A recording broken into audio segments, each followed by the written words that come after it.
Jerry Lewis is a legend in his own time, in his own mind. I don't know. I want to say that. We're going to talk about his book, his life. Let me show you the cover because now you can see the real thing. Who's here with me? Jerry Lewis. In person is the name of the book, and I'm here in person also. I'll be a son of a gun. In person. Now, you know, you and I could see.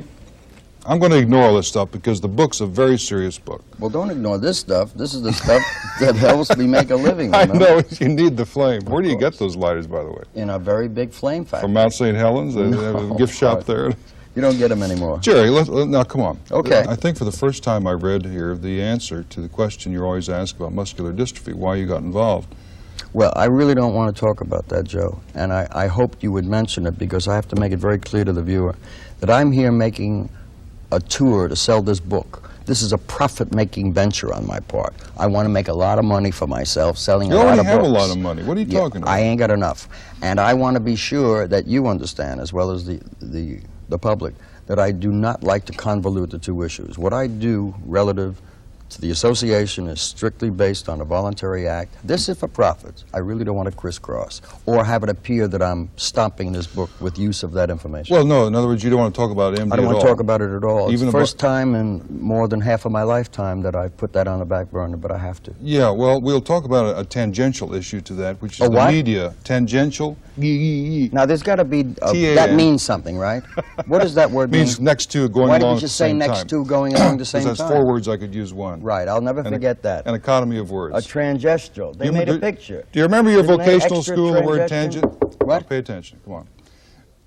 I forgot what I was going to say to you. That's See what all you're right. doing? Try to concentrate. Would you light a cigarette, please? Look, give me a little break don't here. be ashamed that you're thrilled having a famous Jewish movie star on your little tacky program. Everybody gets that excited. Listen, I'm so excited I can hardly contain myself.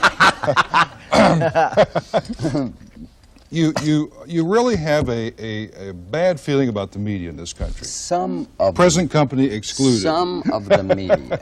Yeah, why? Very important. But you think What you do you really mean, get? why? Well, but come on. Do you think you really get hurt worse than anyone else in showbiz? Are you really thinking that my battle with some of the media is relative to the way they criticize me? No. I don't know. Why don't you pay attention?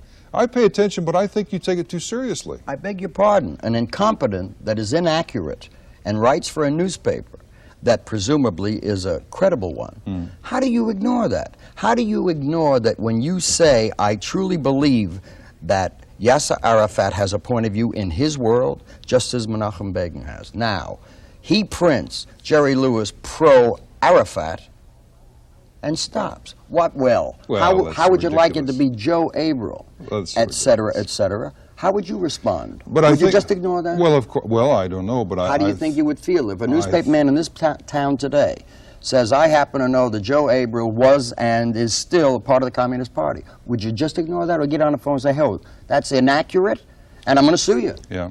Do you think your personality has, here's another big word coming, elicited or caused? Elicited is not that big a Oh, word. okay. Well, I didn't know.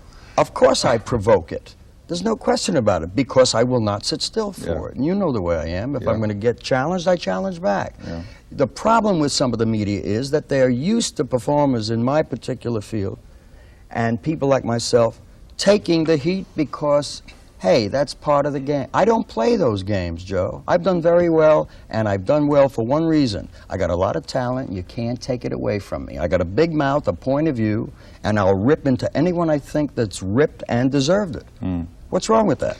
I'm the exception. You see, if more of my colleagues would take positions, important ones, like what's going on now with wonderful nuclear fission, just great, you know. They all have points of view in their little quiet clutches in restaurants in Hollywood. But get on a show like this and open your mouth. I hear them with a strong point of view that we've got to stop the nuclear proliferation, right? And they make great pronouncements. They come on a show like this, and if it comes up, oh yeah, that's something important. As I read the book, I thought back when you were developing what became your greatest success, your image, how there must have been a lot of people saying, you shouldn't do that, Jerry. Here's the way you be successful. It must have taken some, in most people who become really famous, a very strong will to persevere as to what you think is what you best do and what you best are. And there's always a retinue of people around, and you have your retinue of people around, you used to anyway, who are all yes-sayers to you, nod their heads in unison when you say anything, laugh at all your jokes. You've never seen that around me. Oh, there's people who want to ingratiate themselves to you. Yeah, who but do. you know better. You know that I see through them, and if they are there, they're not there long. Yeah. But still, it takes a strong person to see through that and look for the guy standing in the back saying, no. That's right. You And must have had some people I don't like need that. the guys standing in the back saying no. I don't need the yeses. I told you once in a discussion we had that the moment I'm wrong or the minute I do a bad job, the inner government tells me when I'm perfect and right on the money, I also don't need anyone to pat my back or applaud. I know. The satisfaction is instantaneous, as well as the punishment for dogging it or a bad performance. So all of that you're talking about, I think comes on the dinner. But if you're smart enough to observe and place it in its proper perspective, it cannot hurt you.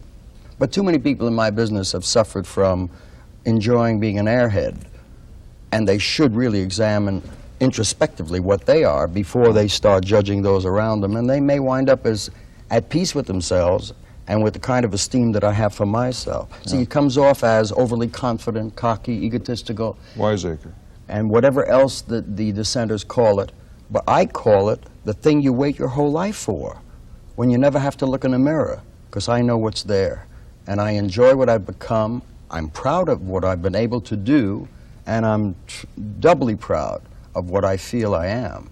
Now, the day that you can say that publicly and privately, particularly when you enjoy your own company, which takes years to have happen, and you know you've done good work, and every motivation was for no other reason than exactly what it looks like, and you're at peace with yourself, you can then be as strong as you have to be to cut through the dissenters and challenge whoever you choose and be a very happy man. As we see you this October 1982, are you at peace with yourself? You bet.